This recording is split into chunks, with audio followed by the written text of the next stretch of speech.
So yo, what's up mga people? So ngayon guys, update tayo sa init dito sa Qatar dahil summer. So guys, hindi ko na kinaya yung init. So ayan, bumili na ako ng payong. Ayan.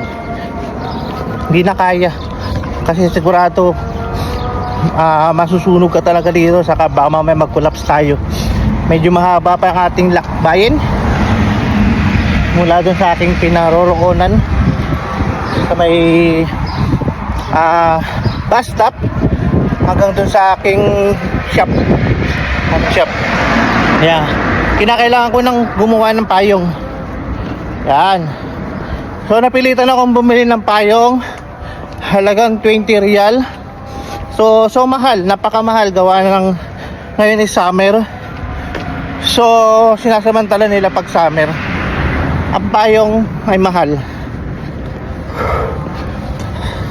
So usually gumagamit lang naman ito mga Pilipino, mga kasi Pilipino lang ang gumagamit ng anong to, mga payong dito sa Qatar.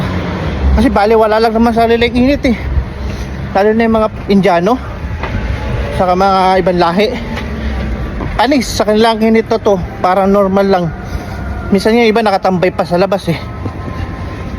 Pero siyempre tayo mga Pinoy, hindi natin kaya to. Masakit sa ulo. Ayan o, patawid tayo, sobrang init. Masakit nun guys, medyo may malakas na hangin.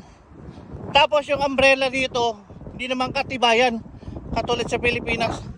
Tingnan naman, ngayon is 44 degree dito sa Qatar. Woo! What a summer!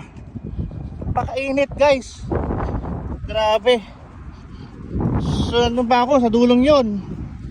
So malakas-lakas yung hangin ngayon. So delikado yung ating umbrella masira. Kabibili lang kanina eh. Takbo na tayo.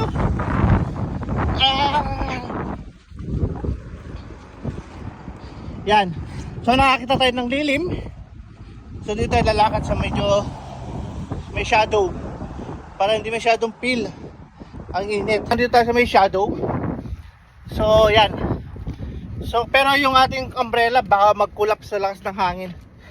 So seems na medyo malapit-lapit na yung aking shop. Tsaka-tsaka na lang natin guys. So guys, update ko kayo. See you in the next vlog. Summer Qatar.